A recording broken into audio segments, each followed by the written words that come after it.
بسم اللہ الرحمن الرحیم۔ السلام علیکم۔ آپ دیکھ رہے ہیں ڈی ڈی پی انالیٹیکا۔ سیلاب کی تباہ کاریاں ہمارے سامنے ہیں اور پاکستان کے مخیر حضرات، مختلف ادارے، پاکستان آرمی خصوصی طور پہ بھرپور طریقے سے کوشش کر رہے ہیں کہ سیلاب زدگان کے قریب پہنچا جائے، ان کو خوراک مہیا کی جائے، ان کو خیمہ بستیاں بنائی جائیں۔ بہت جگہوں پہ بن چکی، ریسکیو ہو گئے، لوگوں کو نکالا۔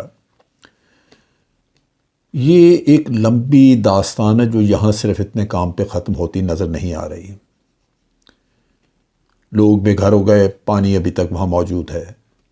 کیمپوں میں ان کو ہم لے گئے، کیمپوں میں بیٹھے ہیں، کیمپوں میں کھانا کب تک ان کو پہنچتا رہے گا؟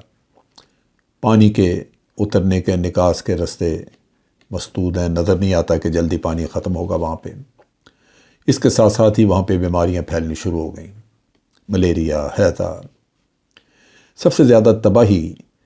جنوبی سندھ میں دیکھنے کو ملتی ہے، نظر آتی ہے، اور بہت سارے پاکستان کے مختلف علاقوں سے وہاں امدادی سامان پہنچایا جا رہا ہے،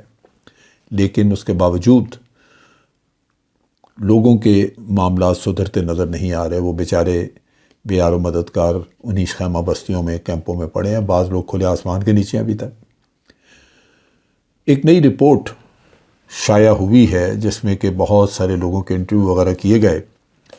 اور اس رپورٹ میں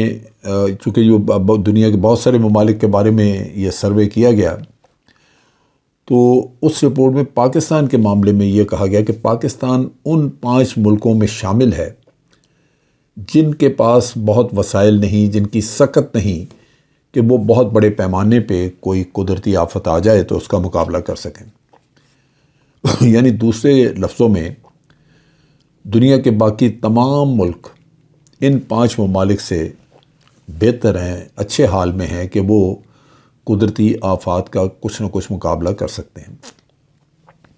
اب جو کمزوریاں انہوں نے نوٹ کی وہ ہمیں بالکل واضح ہیں سامنے۔ اب جیسے بیماری پھیل رہی ہے وہاں پہ، تو صحت کا نظام تقریباً مفلوج ہے، ختم ہوا پڑا۔ سندھ میں صحت کا نظام نہیں ہے۔ اب پانی اگر نکل بھی جاتا ہے تو لوگ بیماریوں سے مرنا شروع ہو جائیں گے، ان کا کیا بنے گا؟ پانی کا نکالنا وہاں پہ ایک بہت بڑا مسئلہ ہے، اور وہ اس لیے بھی کہ یہ علاقے سطح سمندر سے نیچے ہیں، جس کی وجہ سے پانی ان میں جمع ہو جائے تو اس کو کہیں دائیں بائیں نکالا نہیں جا سکتا۔ اس کے لیے خصوصی انتظامات کوئی کیے جائیں گے تو پانی نکلے گا، ورنہ مشکل ہے بہت۔ اس میں ہو سکتا ہے کہ باہر سے انٹرنیشنل ہیلپ لینی پڑے، لیکن بہر صورت ضروری ہے کہ اس کو جلدی سے جلدی ہینڈل کیا جائے تاکہ لوگ بیماریوں سے نہ مریں۔ ایک تباہی آ سکتی ہے، اور یہ وسائل کی کمی اس میں ذریعہ بن سکتی ہے اس تباہی کا۔ یہاں پہ جو بھی ابھی صورتحال ہے فلڈ، وہ دریاؤں کی وجہ سے نہیں بلکہ بہت شدید بارشوں کی وجہ سے ہے، اور بارشوں کا جو سلسلہ اس طرح کا چلا اور اب بھی بارشیں ہو رہی ہیں مختلف علاقوں میں، اس کو کلائمیٹ چینج کے زمرے میں لیا جاتا ہے کہ یہ موسم کی تبدیلی کی وجہ سے یہ ہو رہی ہیں، اور موسم کی تبدیلی کی ذمہ داری ڈالی جاتی ہے ان انڈسٹریلائز کنٹریز پہ جو کہ گلوبل وارمنگ کے ذمہ دار ہیں۔ یہاں 22 کروڑ کا ملک، اور وہ بھی اس پوزیشن میں نہیں ہے کہ یہ تباہی جو قدرت کی طرف سے آئندہ بڑھتی ہوئی نظر آ رہی ہے گلوبل وارمنگ کی وجہ سے، اس کا کچھ کر سکے، اس کا کوئی چارہ جوئی کر سکے کہ اس کا عوام کو اس سے بچایا جا سکے۔ اس کے لیے بہت بڑے پیمانے پہ پلاننگ کی ضرورت ہے کہ اتنے لوگوں کو کہاں آپ محفوظ جگہوں پہ رکھیں، کیسے ان کی نئی بستیاں بنائی جائیں کہ یہ اس طرح کے حالات سے محفوظ رہیں۔ یونائٹڈ نیشن نے مدد کا کہا، انہوں نے بلکہ جو رپورٹ وغیرہ انہوں نے تیار کی اس کے مطابق انہوں نے آئیڈینٹیفائی کیا ہے کہ 1600 سے زیادہ اموات ہو چکی ہیں پاکستان میں، 575 بچے جان گنوا بیٹھے ہیں، اور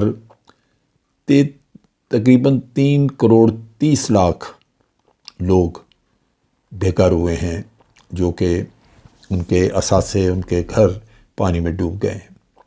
اس میں جیسے میں نے پہلے کہا کہ جنوبی سندھ سب سے زیادہ متاثرہ علاقہ ہے، اور وہیں سب حالات خراب بھی وہیں ہیں ایڈمنسٹریشن کی خرابی ہونے کی وجہ سے۔ پاکستان کی اپنی اہلیت چونکہ کم ہے ان چیزوں کو ڈیل کرنے کے لیے، تو آپ نے دیکھا کہ حکومت مختلف سطح پہ وہ مطالبہ کر رہی ہے کہ اقوام عالم ان کی مدد کریں، خاص طور پہ جو ممالک گلوبل وارمنگ کے ذمہ دار ہیں، انڈسٹریلائز کنٹریز، ان کو آگے آنا ہوگا، اور حکومت کو بھی چاہیے کہ ان کو ڈائریکٹ وہ ٹارگٹ کریں، ان سے بات کریں۔ اب یہاں پہ جو سندھ کی بات میں کر رہا تھا، سندھ میں جو صورتحال ہے وہ یہ ہے کہ یہاں بنیادی طور پہ لوگ جنوبی سندھ میں غریب ہیں، یہ حاری ہیں،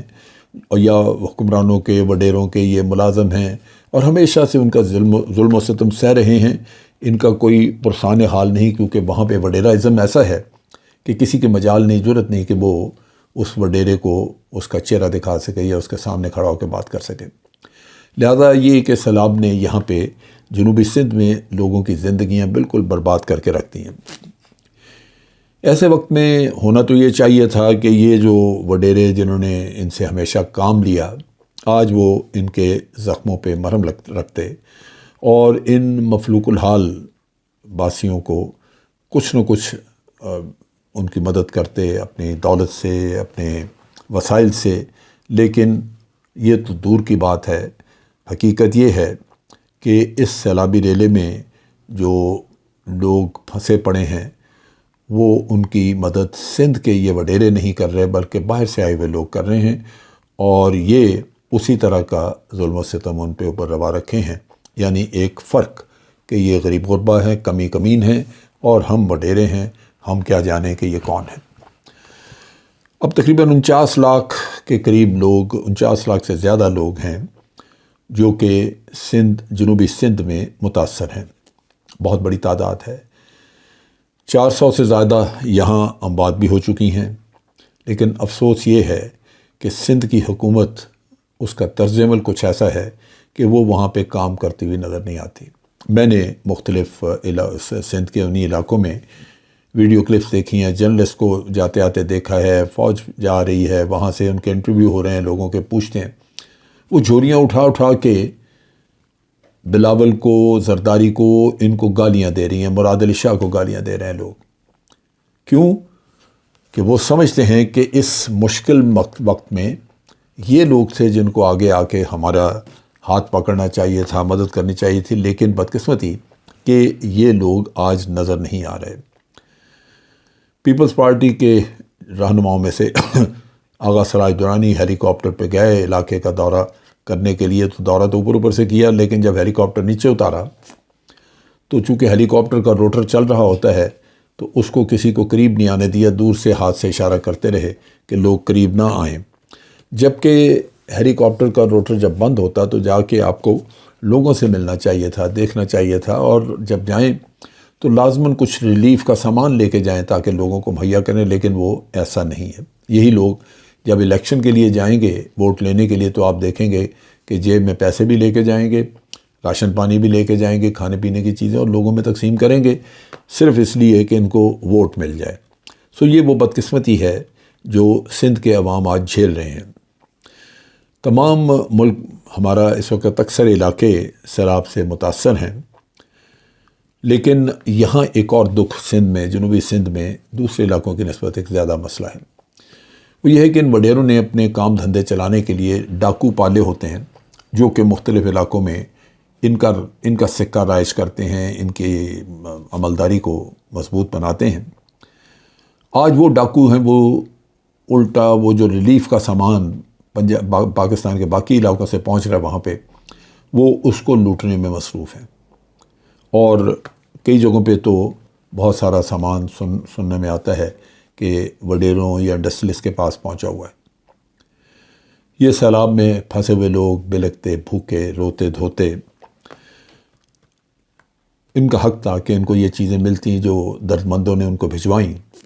لیکن ان کا حق مارنے والے یہ ڈاکو وہاں موجود ہیں، اور ڈاکوؤں کو پکڑنے والے پولیس والے کئی جگہوں پہ وہ بھی اسی کام میں مصروف ہیں۔ نتیجہ یہ کہ ایک دو جگہ پہ خاص طور پہ کمبر شادات کوٹ وغیرہ میں ان علاقوں میں پولیس کے اپنے کسٹڈی میں سے یہ مدد کا سامان جو امدادی سامان وہاں گیا ہے سیلاب زدگان کے لیے وہ برآمد کیا گیا ہے۔ سو اس وجہ سے یہ ایک ایسی انتظامیہ وہاں موجود ہے جو 18ویں ترمیم کے بعد آزاد ہے، اور وہ قطعاً نہیں چاہے گی کہ اس کی ایڈمنسٹریشن، چاہے کہ وہ اجازت ہی نہیں دیتے کہ آپ ان کی ایڈمنسٹریشن میں تھوڑا بہت بھی دخل دیں، لیکن دوسری طرف خود وہ ایڈمنسٹریشن کر بھی نہیں سکتے۔ یہ کرپشن زدہ ماحول جو وہاں پہ ہے، جس میں تباہی صرف کھا پی کے وقت پورا کرنے کی ہے، وہاں آج لوگ، سندھ کے لوگ آج بھٹو اور اس کے نواسے کو اور زرداری وغیرہ ان لوگوں کو بد دعائیں دیتے ہیں، گالیاں دیتے ہیں، اور یہ سارا کچھ ہے اسی وجہ سے کہ یہ لوگ ذمہ دار ہیں، یہی ان کو الیکٹ کر کے حکومت میں بٹھاتے ہیں، اور اس وقت ان کو یہ جبر پھول جاتا ہے جو آج یہ دیکھ رہے ہیں۔ اس وقت ایک ہی نعرہ ہوتا ہے، زندہ ہے بھٹو، زندہ ہے۔ اگر آج بھی اس دکھ کو اٹھانے کے بعد یہ لوگ یہ تسلیم کر لیں، یقین کر لیں کہ بھٹو مر چکا ہے، اور جو اس کے پیچھے جو بھی لیگیسی یا جو کچھ بھی رہ گیا ہوا ہے اس کو اپنے ہاتھوں سے خود مار دیں، تو شاید ان کے مقدر بدلیں، شاید ان کے دکھوں میں اضافہ ہونے کے بجائے کچھ کمی ہو جائے۔ مشکل یہ ہے کہ یہ لوگ پھر وقت آنے پہ وہی زندہ ہے بی بی زندہ ہے اور زندہ ہے بھٹو زندہ ہے، اور انہی چال بازوں کے چکمے میں آ کے اس نعرے کی آڑ میں دوبارہ شکار ہونے کے لیے تیار بیٹھے ہوں گے۔ یہ وہ بدقسمتی ہے ملک کی بھی اور ان لوگوں کی بھی۔ اگر آج واضح طور پہ اس سیلاب کے نتیجے میں یہ سبق سیکھ لیا جائے کہ بھٹو زندہ نہیں ہے، الیکشن پھر ہونا ہے، اور نئے لیڈرز آنے ہیں جو کہ قوم کا، ملک کا، لوگوں کا درد رکھتے ہوں، تو پھر اللہ محفوظ رکھے، اگر خدا نخواستہ پھر کبھی کوئی ایسا مشکل وقت آیا تو خود سندھ کے اپنے حکمران، سندھ کے اپنے لیڈر ان لوگوں کی مدد کریں گے۔ آج کے لیے اتنا ہی۔ افواج پاکستان زندہ باد، پاکستان پائندہ باد۔